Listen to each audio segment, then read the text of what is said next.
নমস্কার, আপনাদের সবাইকে স্বাগত আজকের এনবিপি ইউনানি অ্যান্ড আয়ুর্বেদা রিসার্চ সেন্টারের এই অনুষ্ঠানে। আপনারা ফোন করবেন স্ক্রিনের দেওয়া উপরে নাম্বারে।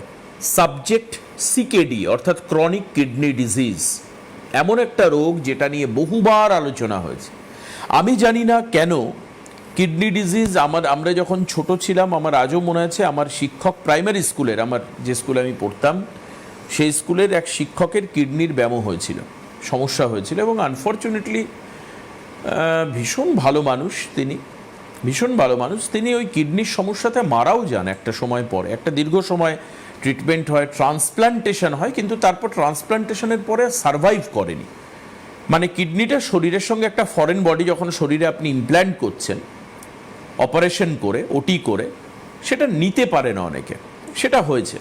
এবং উনি নানা করে বছর 30 আগে পৃথিবী ছেড়ে চলে গেছেন। আমি বহুদিন আগের কথা বলছি, এবং আমার আজও মনে আছে, আমরা তখন খুবই ছোট, তো আজও মনে আছে যে সেই সময়ের কদিনচিত কিছু মানুষকে আমি কিডনির ব্যামো, কিডনির রোগ আমি শুনি, মানে ভেরি রেয়ার। মানে আমার কাছে আমার স্যার প্রাইমারি স্কুলের টিচার, উনি এমন একজন লোক যিনি আমার কাছে প্রথম শোনা, এবং ওই সময় আর কারুর ওই রোগ হয়নি এরকম একটা টপিক হচ্ছে উনি। আজ থেকে 25-30 বছর আগের কথা বলছি। কিন্তু আজকের দিনে কিডনির সমস্যা প্রচুর বেড়েছে, প্রচুর। আপনি পাড়ায় কান পাতলেই শুনতে পাবেন 2-1 ঘরে ডায়ালিসিস হয়। আপনি কান পাতলেই একটু মানে ওই পাড়ার চায়ের দোকানে আড্ডা করতেই দিতে যারা যান বা কথা বলেন বা একটু বাজার টাজারে গেলেই শুনতে পাবেন যে ওর মার বা ওর দাদার বা ওর জেঠুর, ওর কাকিমার, ওর ভাইয়ের বা দাদার এরকম কিডনির সমস্যা রয়েছে। আচ্ছা, হলো কিডনির সমস্যা, হয়তো মানে ওইভাবে ডায়ালিসিস রেঞ্জে যায়নি, কিন্তু তাকে কিডনির প্রবলেমের জন্য ওষুধ খেতে হচ্ছে। আপনি আরও বেশি মানুষের কাছে শুনতে পাবেন যে আপনার গল ব্লাডার স্টোন, আর তারপরেই যদি আপনি স্টোন শুনতে পান তো সেটা হচ্ছে কিডনিতে স্টোন হয়েছে, শুনতে পাবেন। আমার অত্যন্ত চেনা পরিচিত একজন মানুষ, আমি নাম বলছি না, তারও কিডনিতে স্টোন। মাঝে মধ্যে নাকি তার কিডনির ওই স্টোনটা ফিলিং হয়, মাঝে মধ্যে পেটে ব্যথা হয়, মানে কিডনিতে ব্যথা হয় আর কি, বুঝতে পারে পিঠের দিকটা করে ব্যথা হচ্ছে বা কিছু, কিন্তু আবার কমেও যায়, সেটা আবার হয়, ওষুধ খাচ্ছে। আজকে সিকেডির আয়ুর্বেদিক সমস্যা কি হতে পারে আরো আরেকবার, আমি বলবো না যে আজকে আলোচনা হচ্ছে তা নয়, আরো আরেকবার আমরা আলোচনা করব। কেন? তার কারণ হচ্ছে যেহেতু কিডনির সমস্যাটা বাড়ছে দিন দিন। কেন বাড়ছে আমাকে জিজ্ঞেস করলে তার কারণ আমি জানি না। যদি আমাকে বলেন যে এটা কন্ট্রোল করার এক্ষুনি কোনো ম্যাজিক রেমেডি বা ম্যাজিক ফর্মুলেশন আপনি দেবেন কিনা, বা আপনার এনবিপি চিকিৎসক দেবেন কিনা, আমি সেটাও জানি না, হয়তো না। কিন্তু একটা গ্র্যাজুয়ালি কেয়ারফুল স্টেপস অ্যান্ড ইনিশিয়েটিভসের মধ্যে দিয়ে আমরা কিডনির ব্যথাকে বা ব্যামোকে বা রোগকে কতটা অংশে কন্ট্রোল করতে পারি, তার পার্সেন্টেজ কত। কারণ এখন তো একটা ভোট আবহ চলছে, এখন সব পার্সেন্টেজে হিসাব হচ্ছে। মুসলিম পার্সেন্টেজ কত ভোটার, কত পার্সেন্ট নাম কেটে বাদ গেল, কত পার্সেন্ট আন্ডার অ্যাডজুডিকেশন, কত পার্সেন্ট ট্রাইব্যুনালে যাচ্ছে, সব পার্সেন্ট।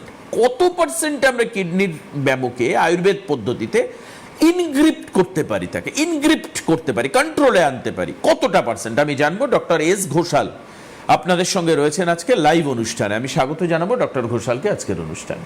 নমস্কার। প্রথম প্রশ্নটাই যে আমরা কতটা কন্ট্রোল করতে পারি, একদম ট্রুলি স্পিকিং, যে কতটা আমরা মেনটেন করতে পারি এটা। একদমই ঠিক কথা, কারণ আপনি যেটা বললেন, উদাহরণটা দিলেন, আজ থেকে কিছুদিন আগে 10-15 বছর আগে গেলেই দেখা যাবে কি এই সিকেডি নামক রোগটি কিন্তু খুব কম ছিল।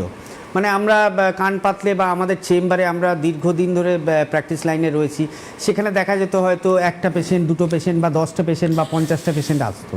কিন্তু আজকে রেগুলার ওয়াইজ আমাদের যে কটা চেম্বার রয়েছে, প্রত্যেকটা চেম্বারে 1জন নইলে 2জন কিন্তু সিকেডির পেশেন্ট আসছেন। তার মানে 50 ফিগারটা আজকে বছরে আপনাদের প্রায় 365 দিন হয়, প্রায় 700-750 মানে কত এর মাল্টিপ্লিকেশন, 50-এর কত গুণ, সেটা আপনারই কথাতেই পরিষ্কার। একদম ঠিক কথা। কারণ এখনকার সময় যেটা দেখা যাচ্ছে, আগেকার দিনের যে প্রবলেমটা ছিল, আমার সুগার আছে, আমার প্রেশার আছে, আমি মেনটেনের মধ্যে আছি, বা আমাদের লাইফস্টাইল এতটা অসুবিধের ছিল না, বা আমাদের খাদ্যাভ্যাস এত প্রবলেমের ছিল না। আজকালকার সময় যে সমস্ত আমরা খাবার খাচ্ছি, তার মধ্যে যে অয়েল যাচ্ছে, বা আমরা খাবারটা কি সতেজ পাচ্ছি না তার মধ্যে কিছুটা ভেজাল মেশানো হচ্ছে, সব কিছু ডিপেন্ড করে। যে আমার সিকেডি, এই সিকেডি কথার অর্থ হচ্ছে ক্রনিক কিডনি ডিজিজ।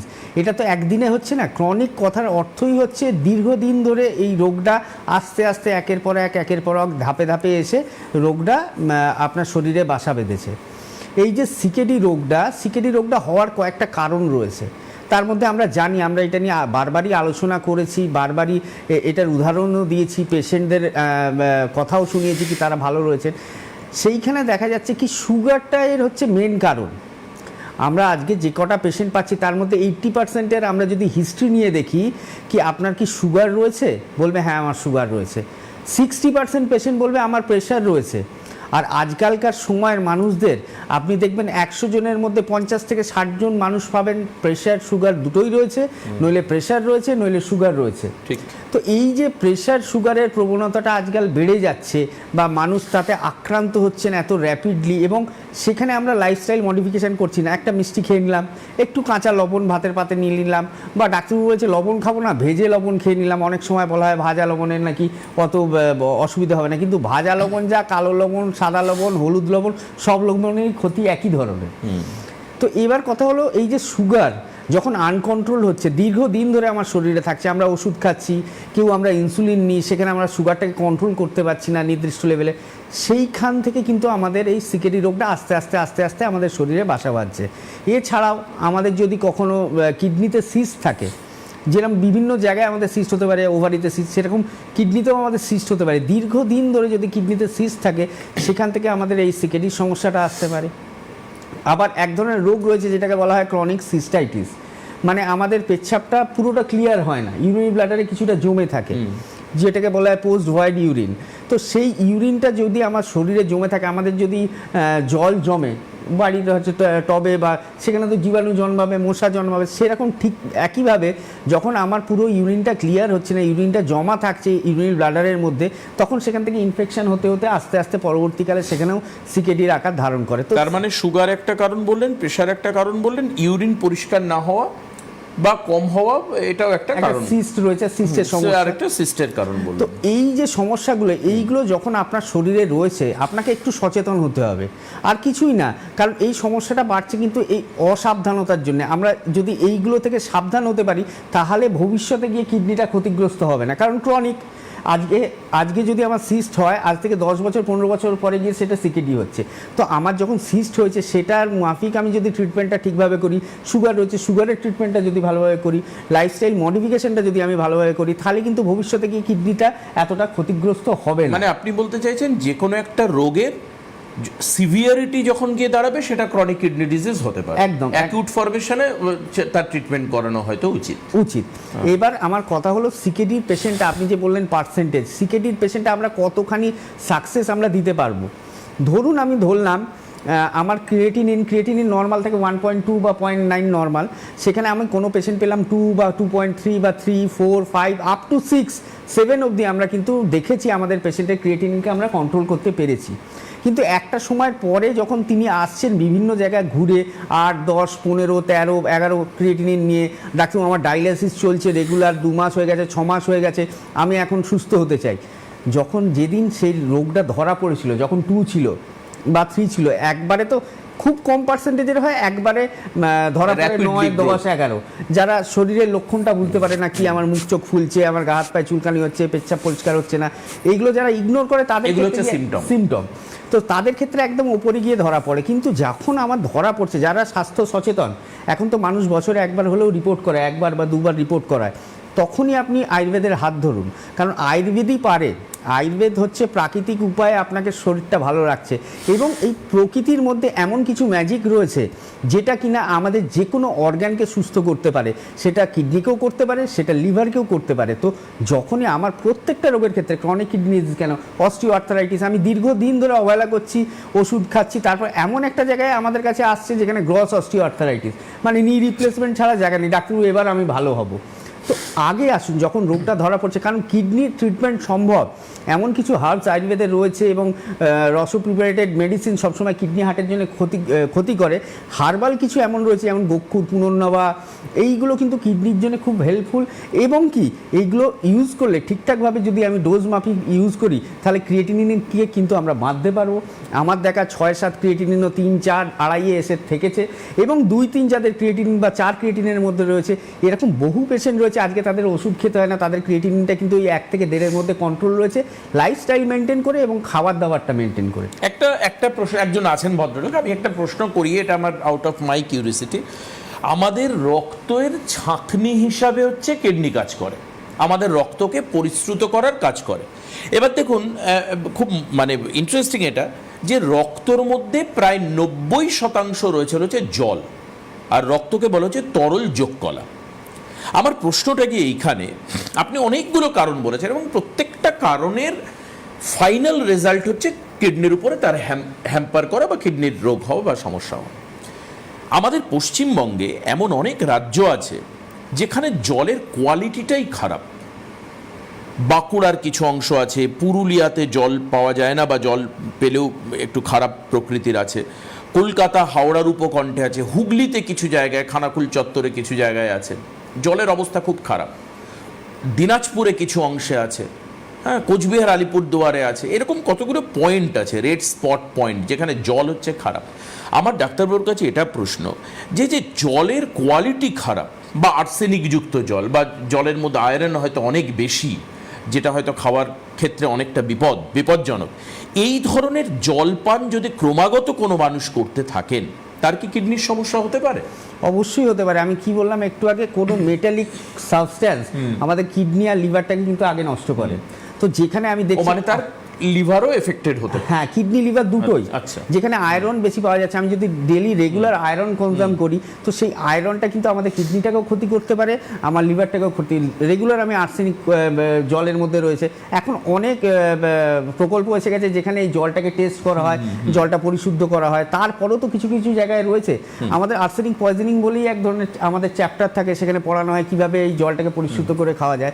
কিন্তু আজকালকার দিনে জলটা কিন্তু খুব একটা বড় ম্যাটার। আমরা ভাবছি অ্যাকোয়াগার্ডের জল খাচ্ছি, কি এটা খুব ভালো জল, বা আমরা একটা দোকান থেকে জল কিনে খেলাম, লেখা থাকে জলের গায়ে প্যাকেজ ড্রিঙ্কিং ওয়াটার, শুধু আপনার তৃষ্ণাটাকে মেটাচ্ছে। কিন্তু নর্মাল যে জলটা আমরা আগেকার দিনে খেতাম, যার মধ্যে মিনারেলস রয়েছে, যেগুলো আমাদের খুব উপকারী, ব্যালেন্স বলে, হ্যাঁ, পিএইচ ব্যালেন্স এবং মিনারেল, বিভিন্ন ধরনের মিনারেল রয়েছে, সেটা যখন ফিল্টার হচ্ছে, আপনার খারাপ জিনিসটাও বেরিয়ে যাচ্ছে, ভালো জিনিসটাও বেরিয়ে যাচ্ছে।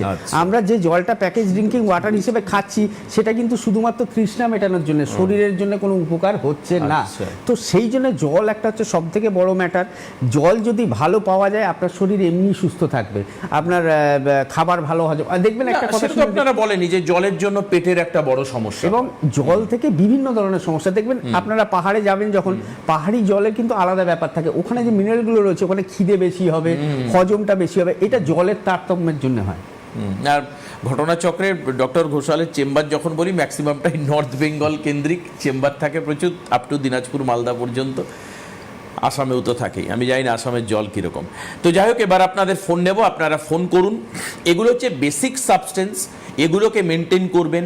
এরপর যদি দেখা যায় যে আপনার কিডনির ক্ষেত্রে সমস্যা হচ্ছে, আপনি ফিল করতে পাচ্ছেন, মূল যেটা কথা, মূল সেটা হচ্ছে এদিক ওদিক না দৌড়ে, এদিক ওদিক না ঘুরে, যখন ক্রিয়েটিনিন, মানে এটা তো একটা মেজারিং জায়গা, মেজার করবার একটা জায়গা, এটা যখন ইনিশিয়াল স্টেজে থাকবে, আপনি আয়ুর্বেদ ট্রিটমেন্ট করলে আপনি পুরোপুরি সুস্থ হতে পারেন, পুরোপুরি সুস্থ হতে পারেন।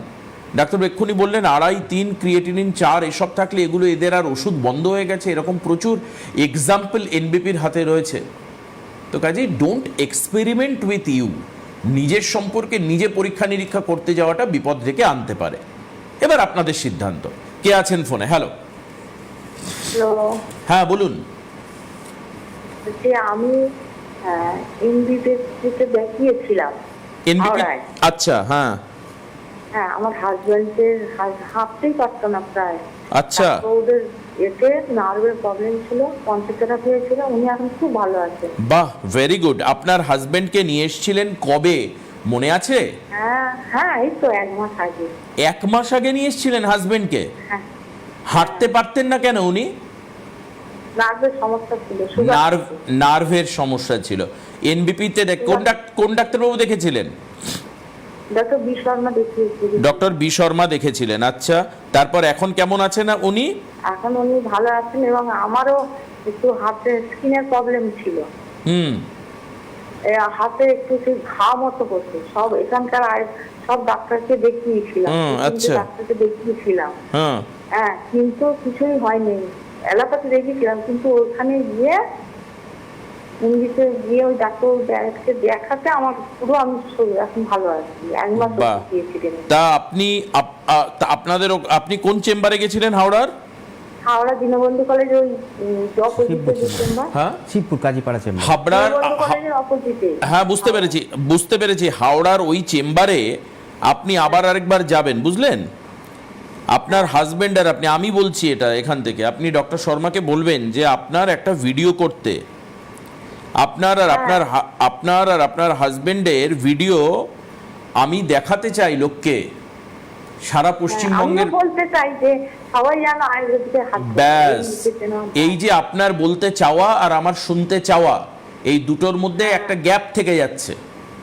সেটা গ্যাপটা কি? আপনি আরেকদিন যাবেন এনবিপিতে ফোন করে, মঙ্গলবার যাবো, হ্যাঁ, গিয়ে আপনি এটা রেকর্ড করাবেন, বলবেন ডক্টর শর্মাকে আমি বলেছি, এখান থেকে দেখাবো আমরা টিভিতে, ঠিক আছে? আর একটা কথা, হ্যাঁ, আমার বৌদি হচ্ছে মানে স্পন্ডিলাইটিস কোমরে এবং নার্ভের সমস্যা আছে, কোনো ডাক্তারবাবু ভালো করতে পারেনি। বয়স কত এখন? হ্যাঁ, বয়স কত বৌদি? ওনার বয়স ওই 68 হবে, 60। আচ্ছা, আপনি যখন মঙ্গলবার আসবেন ওনাকেও নিয়ে আসুন। দেখুন আপনার হাজবেন্ড কীরকম অবস্থায় ছিল, এখন কীরকম রয়েছে, এবং আপনারও সমস্যা ছিল, উনিও ভালো হবেন। কি বললাম বুঝলেন? হ্যাঁ, মঙ্গলবার আপনি যখন আসবেন ওনাকে সঙ্গে করে নিয়ে আসবেন। আচ্ছা, ঠিক আছে, ভালো থাকবেন। এটাই হচ্ছে আমাদের কাছে খুব বড় পাওয়া। আমার আজও মনে আছে একজন মানুষ নর্থ বেঙ্গলের কোনো একটা জায়গা থেকে ফোন করেছিলেন, এই যে আমার পাশে বসে থাকা ডক্টর ঘোষালের নামে প্রশংসা করে বললেন যে ওনার 13 বছর ধরে সুগার ছিল। ডক্টর ঘোষাল তাকে ট্রিটমেন্ট করেছেন 13 বছর। Can you imagine? আমার আজও মনে আছে, এগুলো আমি চট করে ভুলি না। 13 বছরের সুগার ডক্টর ঘোষালের ট্রিটমেন্টে, এনবিপি ট্রিটমেন্টে তিনি সুস্থ হয়েছেন। এবং এখন এই 13 বছর ধরে ওষুধ খাওয়া লোকটাকে আজকে আর ওষুধ খেতে হয় না। দেখুন, আমি যদি বলি যে সাকসেস রেট 100%, কতটা বাড়াবাড়ি হয়ে যাবে। হ্যাঁ, যারা ট্রিটমেন্ট করেছেন তার মধ্যে একটা বড় সংখ্যক মানুষ, হ্যাঁ, এবার অনেকে দেখে ভাবতে পারেন যে দেবাশিস আমিও তো ওষুধ খাচ্ছি, আমার তো এখনো, আপনার সময় লাগতে পারে। দেখুন, একজন পেশেন্টের কন্ডিশন এক রকম, একজনের শারীরিক অবস্থা এক রকম, কোনো কিছুই ম্যাজিক নয়, কোনোটাই ম্যাজিক নয়। আপনি ট্রিটমেন্ট কতটা দেওয়া হচ্ছে, আপনি কতটা নিতে পাচ্ছেন তার উপর ডিপেন্ড করে। কাজেই যারা এনবিপিতে অলরেডি ট্রিটমেন্ট শুরু করেছেন, দেখছেন স্লো গ্র্যাজুয়াল ডেভেলপমেন্ট হচ্ছে, আপনাকে শুধু একটা জিনিস বলবো, আপনি নিয়ম মেনে ডাক্তারবাবুদের কথা শুনে চলুন। আপনার রেজাল্ট আমরা একই রকমভাবে এখানে বসে লাইভে শুনবো, এবং তার পরের স্টেপ হচ্ছে আপনার বলবেন যে আমরা টিভির থেকে চাইছি আপনাদের live image, video footage with audio আমরা টিভিতে মানুষকে দেখাবো, ঠিক আছে? তাহলে একটা সম্পূর্ণ বৃত্ত সম্পূর্ণ হবে। আজকালকার দিনে লোক অডিও ভিজুয়াল মিডিয়াকেই বেশি পছন্দ করে, যা দেখা যায় এবং শোনা যায় কানে। বোঝা গেল? এটা করবেন। আমি ডক্টর ঘোষালকেও বলবো, ওই শিলিগুড়ির ওই ভদ্রলোক, যিনি শিলিগুড়ি বা জলপাইগুড়ি না কোথাকার, আপনিও ভিডিও করে পাঠান, আমরা দেখতে চাই, মানুষকে দেখাতে চাই। পরের ফোনে কে আছেন? হ্যালো। হ্যালো, হ্যাঁ বলুন। হ্যাঁ, শ্যামল সরকার বলছিলাম। কোথা থেকে শ্যামলবাবু? বেলাগোপা থেকে বলছিলাম, জলপাইগুড়ি বেলাগোপা। আচ্ছা, বলুন আপনার কি প্রবলেম হচ্ছে? প্রবলেম তো আমার বউর জোড়াইতে টিউমার ছিল। কোথায়? সেটা জোড়াইতে। গোড়ালিতে? জরায়ু। জরায়ু, আচ্ছা, একটু জোরে বলুন না, তো আমার কানটা, আমারই মনে হচ্ছে আয়ুর্বেদ ট্রিটমেন্ট তো। হ্যাঁ, সেটা জোড়াইতে ছিল টিউমারটা। সেটা এখন কি অবস্থা? এখন ভালোই আছে, ডাক্তারের ঘোষালকে দেখাইছিলাম, ওর জন্য ধন্যবাদ। আচ্ছা, ডক্টর ঘোষালকে দেখিয়েছিলেন? হ্যাঁ। কোন চেম্বারে? শিলিগুড়ি চেম্বারে ডক্টর ঘোষালকে দেখিয়েছিলেন, তারপর? হ্যাঁ, এখন ভালোই আছে, ওর জন্য ডাক্তার ঘোষালকে ধন্যবাদ জানাচ্ছি। ডক্টর ঘোষাল কোথায় এখন? পেয়েছে টিভিতে, টিভিতে। লাইনে আছি যে ডাক্তারবাবুকে একটু সিঙ্গেল কাটো না, যে কাটছো দয়া করে একটু সিঙ্গেল ডাক্তারবাবুকে দেখাও। হ্যাঁ, ভালো থাকবেন, ভালো আছেন, সামনেই যাচ্ছি, আবার দেখাও হবে, ঠিক আছে? যাবো, আপনার ওইখানেই যাবো, ঠিক ঠিক। কারণ আপনাকে দেখায় ভালোই আছে। আর আশা করি যে আপনার সাথে বলুন তো কি একবারে ফ্রি মাইন্ডে গল্প এসে সবকিছু বলা যায়, হ্যাঁ। রোগটাও আপনি সুস্থ হয়ে যাবেন, সুস্থ হয়ে যাবেন, চিন্তা নেই, ভালো থাকবেন। ফ্রি মাইন্ডে সব, ফ্রি মাইন্ডে। আচ্ছা, আপনি একটা কথা আমাকে বলবেন, এই যে অনেক জায়গায় আছে আমি দেখেছি, আমি প্যাথি ট্যাথির নাম উল্লেখ করছি না, সেখানে হচ্ছে ডাক্তারবাবুর আপনার কথা শোনেন, কিন্তু আপনার কি হয়েছে ডাক্তারবাবুরা সেটা বলেন না, ওষুধ লিখে ছেড়ে দিলেন। তা এই যে চেম্বারে আসা রুগীদের নানান রকম অভিজ্ঞতা হয়। কেউ বলেন ডাক্তারবাবু তো আমার সাথে কথাই বললেন না, কেউ বলেন আমারটা শুনলেন কিন্তু বুঝলেন কিনা বুঝতে পারছি না, দ্বিতীয়ত বলেন আমার যা হয়েছে তারই কি ওষুধ লিখলেন নাকি উনি এমনি লিখে দিলেন। তা আপনার চেম্বারে এসে কেমন অনুভূতি হলো, কি মনে হলো? আমার মনে হয়েছে ভালোই লাগলো, কারণ ডাক্তারবাবুর সাথে ফ্রি মাইন্ডে কথা বলা গেল। আচ্ছা, ফ্রি মাইন্ডে কতক্ষণ কথা বললেন, কতক্ষণ শুনলেন উনি আপনার সমস্যা? হ্যাঁ, মোটামুটি ভালোই শুনলো। আর তারপর ওষুধ টষুধ দেওয়ার পরে আবার বুঝে নিলাম যে ডাক্তারবাবু এটা কখন খাইতে লাগবে কি কি সম্পূর্ণ বুঝা। এখন বলে দিল নাকি বললো যে আমি কলকাতা যাবো আর সময় না নেই? না, ওইটা বললো না, তাহলে সম্পূর্ণ একবারে ভালো মতন বুঝাই দিল যে এটা এই টাইমে খাবা, এটা এই টাইমে খাবা। হঠাৎ হয়তো সর্দি কাশি জ্বর আসলে তখন বাহ, এই ওষুধগুলো আধা ঘন্টা Good. বা 1 ঘন্টা বাদে খাবা ওই ওষুধটা। আপনি কি খুশি? আপনি খুশি হ্যাঁ, তো? আমি খুশি। ব্যাস, হ্যাঁ, আমি খুশি। মনের দিক থেকে খুশি থাকলে দিল খুশ তো সব খুশ, বুঝলেন? মন যদি ঠিক থাকে, এই যে আপনি আজকে সুস্থ হয়ে ফোন করলেন, হুম। হ্যাঁ, খুব ভালো লাগলো শুনে। একটা কথা আমি এখানে বলবো, কারণ যে ডাক্তারই হোক, আসল কথা হচ্ছে এনবিপির যে মেডিসিন কোয়ালিটিটা, আমরা সব সময় আমাদের যে ডাক্তাররা রয়েছেন, আমাদের সিএমডি স্যার রয়েছেন, ডক্টর শর্মা, ডক্টর ইনভার্টাজেরিয়া, ডক্টর হালদার, যারা আমাদের সাথে যুক্ত রয়েছেন, ডক্টর ভাদুরী রয়েছেন, আমি হই, আমরা সব সময় একটা জিনিসে ফোকাস করি কি আমাদের মেডিসিন কোয়ালিটিটা যেন 1 নম্বর হয়, সেটা যেন কম্প্রোমাইজ না করা হয়। কারণ আমাদের লাইন অফ ট্রিটমেন্ট এক, জরায়ু টিউমারের জন্য যদি বাঁকুড়ায় ডক্টর হালদার যে ওষুধ দেবেন সেটাই আমি শিলিগুড়িতে দেবো, সেটাই আমাদের সিএমডি স্যার যদি কলকাতায় কোনো পেশেন্ট দেখেন সেটা দেবেন। তো তাতে যেন আলটিমেট রেজাল্টটা আসে, এবং সেই রেজাল্টটা আসছে বলেই আজকে মানে রেজাল্ট ওরিয়েন্টেড ট্রিটমেন্ট। একদম আজকে এনবিপির এত নাম বা এত প্রচার কোথা থেকে হচ্ছে, মানুষের মাধ্যমে হচ্ছে। ঠিক। একজন মানুষ সুস্থ হয়ে দ্বিতীয়জন মানুষকে ডাকছে। তো অবশ্যই ভালো আছেন, ভালো থাকবেন। আর ফার্স্ট পেশেন্ট যিনি ফোন করেছিলেন, উনি যে হাঁটতে পারতেন না, আমি নিজে দেখেছি, আমি ডক্টর শর্মার সাথে চেম্বারে ছিলাম সেদিন, আচ্ছা। হাঁটতে চলতে পারতেন না। ও, আপনি রিকগনাইজ করতে পারছেন কি? হ্যাঁ, আমরা আচ্ছা, আচ্ছা। ছিলাম ওই দিন, দুজনেই ছিলাম। ও, তো আচ্ছা। সেই পেশেন্ট যদি এখন বলে ভালো আছি, হাঁটাচলা করতে পারছি, তার মানে যে ট্রিটমেন্টটা আপনাদের এতদিন দরকার ছিল এতদিন পরে নিলেন। সেই জন্যই বলছি, যে কোনো রোগ হোক, আপনার কিডনির রোগ হোক, মাসকুলার ডিস্ট্রফি হোক, অ্যাঙ্কাইলোজিং স্পন্ডালাইটিস হোক, সিকেডি হোক, সুগার হোক, প্রেশার হোক, প্রথমেই আপনারা আয়ুর্বেদকে চয়েস করুন, এনবিপিকে চয়েস করুন। কারণ দেখুন, প্রকৃতির থেকে বড় ম্যাজিক্যাল ট্রিটমেন্ট কিছু হয় না। প্রকৃতিকে যদি আপনি ভালোবাসতে পারেন, প্রকৃতি আপনাকে তার রিটার্ন দেবেই, কারণ প্রকৃতির মধ্যে এমন কিছু রহস্য রয়েছে যেটা কিন্তু এখনও অজানা। তো আয়ুর্বেদের হাত ধরলে অবশ্যই প্রত্যেকটা মানুষ সুস্থ হবে। এবং আজকের যে আলোচ্য বিষয় সিকেডির পেশেন্ট কিন্তু বহু ভালো রয়েছে, এবং আপনারা যখনই ধরা পড়বে অবশ্যই আয়ুর্বেদের হাত ধরবেন। যারা সিকেডি ট্রিটমেন্ট করিয়েছেন অলরেডি, মানে এক্সিস্টিং ক্লায়েন্ট যারা বা পেশেন্ট যারা, তারা পারলে আমাকে ফোন করবেন আজকে। আমি তার আগে একটু চেম্বারটা বলে দিই, কবে কোথায় কি রয়েছে। আপনারা জানেন যে আজকে উত্তর 24 পরগনার বনগাঁতে চেম্বার ছিল। এই চেম্বারটা আবার নেক্সট চেম্বার হচ্ছে 30 তারিখে, 30th of this month, এই মাসের 17 তারিখে চেম্বার হচ্ছে ক্যানিংয়ের চেম্বারে থাকছেন হচ্ছে doctor A Haldar. Siliguri chamber আছে হচ্ছে 18 তারিখে। 18 তারিখে আরও 3টে জায়গায় চেম্বার রয়েছে, শিলিগুড়ি, খড়গপুর, বহরমপুর আর হচ্ছে দুর্গাপুর। শিলিগুড়ির চেম্বারে থাকছেন হচ্ছে CMD sir doctor B Sharma, director sir doctor S Bhaduri থাকছেন হচ্ছে খড়গপুরে, বহরমপুরে থাকছেন হচ্ছে এ হালদার, এন ভট্টাচার্যা থাকছেন হচ্ছে দুর্গাপুরে। পরের চেম্বার হচ্ছে 19 তারিখে 5টা জায়গায় চেম্বার রয়েছে। গুয়াহাটিতে থাকছেন doctor B Sharma, S Ghoshal থাকছেন হচ্ছে গঙ্গারামপুর, আগরতলায় থাকছেন এন ভট্টাচার্যা, এ হালদার থাকছেন হচ্ছে কৃষ্ণনগরে, আর জামশেদপুরে যারা দেখাবেন তারা পাবেন হচ্ছে এস ভাদুরীকে। চলে আসছি মেচেদার চেম্বার 22 তারিখে মেচেদার চেম্বার রয়েছে, ডক্টর বি শর্মা থাকবেন।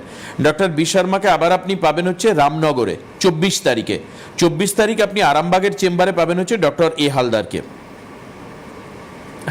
আমি সব চেম্বার আমি দেখেছি ডাক্তারবাবুরা চেঞ্জ হয়, মানে ইন্টারচেঞ্জ হয়, একজন আরেকজনের চেম্বারে আসেন, কিন্তু ডক্টর এ হালদারকে আরামবাগের চেম্বার থেকে কেউ নড়াতে পারে না। এর কারণটাকে একদিন আমি অবশ্যই বলা হবে সেই রহস্য।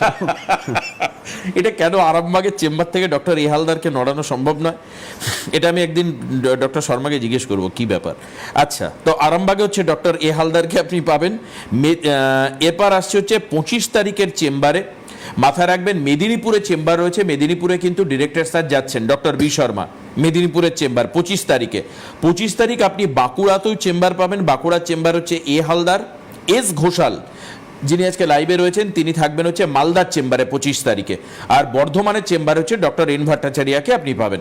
26 তারিখ পুরুলিয়াতে চেম্বার রয়েছে, ডক্টর এ হালদার থাকবেন। এস ভাদুরীকে হচ্ছে শিলচরের চেম্বারে পাবেন।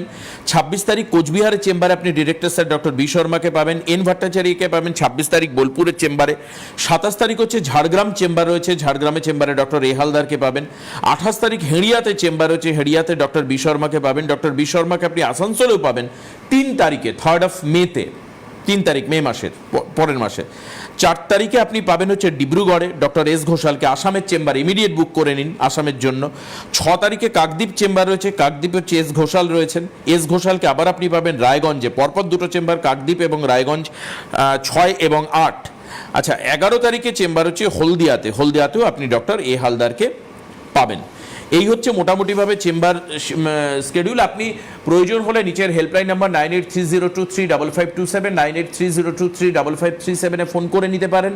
কলকাতা এবং হাওড়ার চেম্বারে, যেরকম উনি বললেন হাওড়া এসছেন, বা যদি আপনার মনে হয় যে মধ্যমগ্রামে হেড অফিস আছে ওখানে আপনি আসবেন, তো সেখানে আপনি আসতে পারবেন।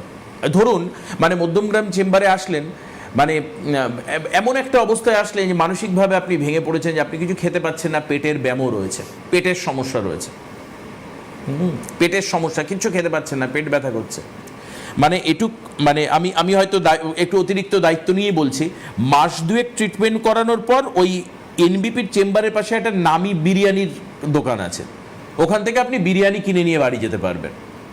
পেটের সমস্যার এত ভালো ট্রিটমেন্ট হয় আয়ুর্বেদে। অনেকে জানেন, অনেকে জানেন, এটা জানানো আমাদের কাজ, দায়িত্ব, এটা আমরা করি। পরের ফোনে কে আছেন?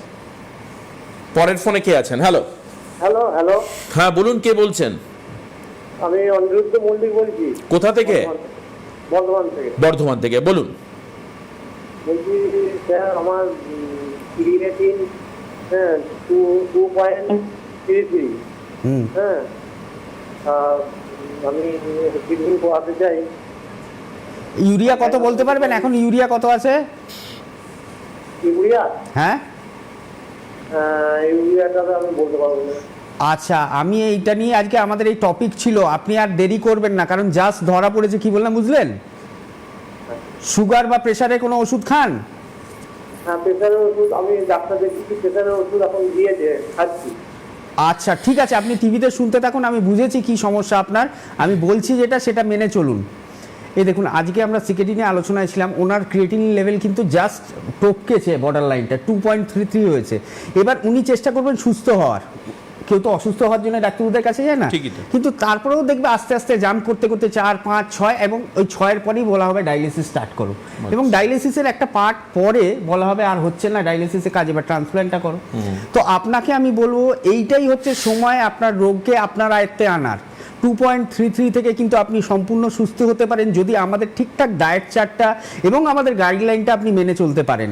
সামনেই বর্ধমানে চেম্বার রয়েছে, হেল্পলাইন নাম্বারটা নোট করে রাখুন, হেল্পলাইন নাম্বারে নোট করে সমস্ত রিপোর্ট এবং প্রেসক্রিপশান, এখন কি কি ওষুধ চলছে সেইগুলো নিয়ে আমাদের সাথে বর্ধমান চেম্বারে যোগাযোগ করুন। অবশ্যই দেখবেন আপনার যে ক্রিয়েটিনিন লেভেলটা রয়েছে নর্মালাইজ হবে এবং আপনি সুস্থ থাকবেন। এবং আপনি বলার সময় যেটা দিয়ে শুরু করেছিলেন ডক্টর ঘোষাল, যে আজকালকার সমাজ ব্যবস্থার মধ্যে সুগার আর প্রেশারের রোগের সংখ্যা হচ্ছে প্রায় 60% মতো, 100 জনের মধ্যে প্রায় 50, 55, 60 জন মতো আক্রান্ত। দেখুন উনিও কিন্তু প্রেশারের ওষুধ খান দীর্ঘদিন ধরে।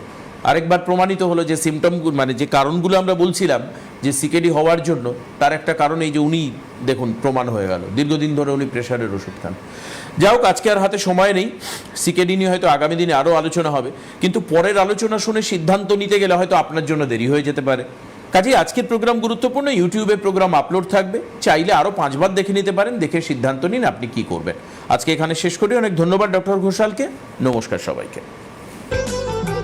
নববর্ষে নবরূপ